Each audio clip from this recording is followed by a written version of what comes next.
Hello दोस्तों। Hello friends. Danish भाई, आपको हिस्ट्री का सब्जेक्ट याद है स्कूल में? बिल्कुल, बहुत अच्छे से याद है। लेकिन उसमें जो लिखा था उसमें कहीं ना कहीं आधा सच था और आधा नहीं। बिल्कुल। आज हम बात करेंगे एक ऐसे टॉपिक पर जहां आपको लगेगा, अरे ये हमें किसी ने बताया ही क्यों नहीं। एग्जैक्टली ये एपिसोड होगा थोड़ा सा हटके, कुछ हिस्ट्री के फैक्ट्स के साथ। तो अगर आपको भी हिस्ट्री के कुछ नए फैक्ट्स जानने हैं तो प्लीज हमारे साथ जुड़े रहें एपिसोड के एंड तक। तो चलिए शुरू करते हैं। सबको पता है कि ब्रिटिश 200 साल इंडिया में रहे, लेकिन एक सवाल, वो गए क्यों? हिस्ट्री बुक्स में लिखा है क्योंकि गांधी जी का peaceful protest, quit India movement और देश भर का आंदोलन ने उन्हें मजबूर कर दिया था। बिल्कुल सही। लेकिन पूरा सच ये नहीं है। रियलिटी ये है कि सेकेंड वर्ल्ड वॉर ने ब्रिटेन की कमर तोड़ दी, इकोनॉमी टूट गई, मिलिट्री वीक हो गई और वहां के लोग कह रहे थे बस करो यार, इंडिया संभालना मुश्किल है। एक और फैक्टर था 1946 का रॉयल इंडियन नेवी म्यूटिनी। 20,000 से ज्यादा सेलर ने ब्रिटिश के खिलाफ बगावत की थी और ये बगावत इतनी बड़ी थी कि ब्रिटिश के समझ आ गया था अब इन्हें कंट्रोल करना नामुमकिन होगा। बिल्कुल। अब आते हैं सबसे इमोशनल चैप्टर यानी कि पार्टीशन पे। बिल्कुल, टेक्स्ट बुक में लिखा है हिंदूज और मुस्लिम्स के बीच कम्युनल टेंशन बढ़ गया, इसलिए पार्टीशन हुआ था। लेकिन असल में पॉलिटिकल ग्रीड और ब्रिटिश की डिवाइड एंड रूल पॉलिसी इसके पीछे थी। जिन्ना, जवाहरलाल नेहरू, सरदार वल्लभ भाई पटेल, हर किसी के अपने फेयर्स और एम्बिशंस थे और ब्रिटिश ने माउंटबेटन को भेजा, जो सिर्फ 6 महीने में मैप काट के चला गया। राइट।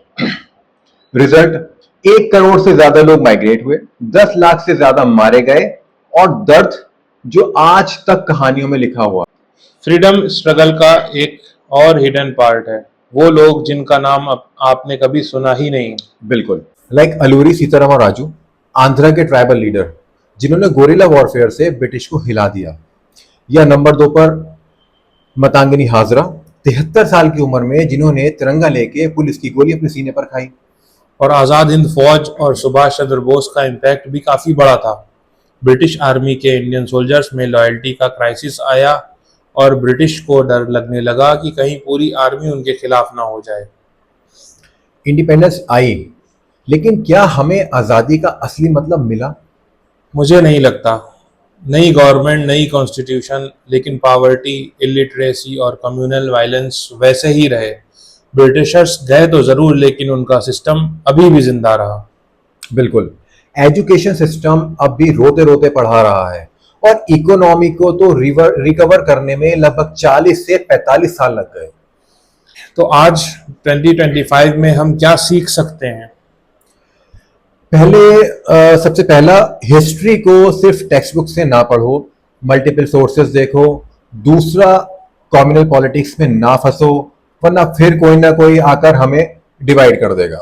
और तीसरा और सबसे इम्पोर्टेंट, जो भी फ्रीडम फाइटर्स का सपना था इस देश को बनाने में, अपना हिस्सा कहीं कहीं ना कहीं किसी न किसी दर्जे पर जरूर दो। बिल्कुल। तो गाइस, सबसे पहले तो हम ये जानना चाहेंगे कि आप लोगों में से किसी को भी रॉयल इंडियन नेवी म्यूटिनी के बारे में पहले से पता था? अगर आपको ये फैक्ट पता था तो प्लीज हमें कमेंट करके बताएं, और अगर नहीं पता था तो आप भी अपने फ्रेंड्स, अपने पेरेंट्स, अपने और पता करें कि जो फैक्ट हमने आपको बताया है क्या वो सच है। सभी को हैप्पी इंडिपेंडेंस डे हमारी पूरी टीम की तरफ से, the bro code show team. Thank you. Allah Hafiz.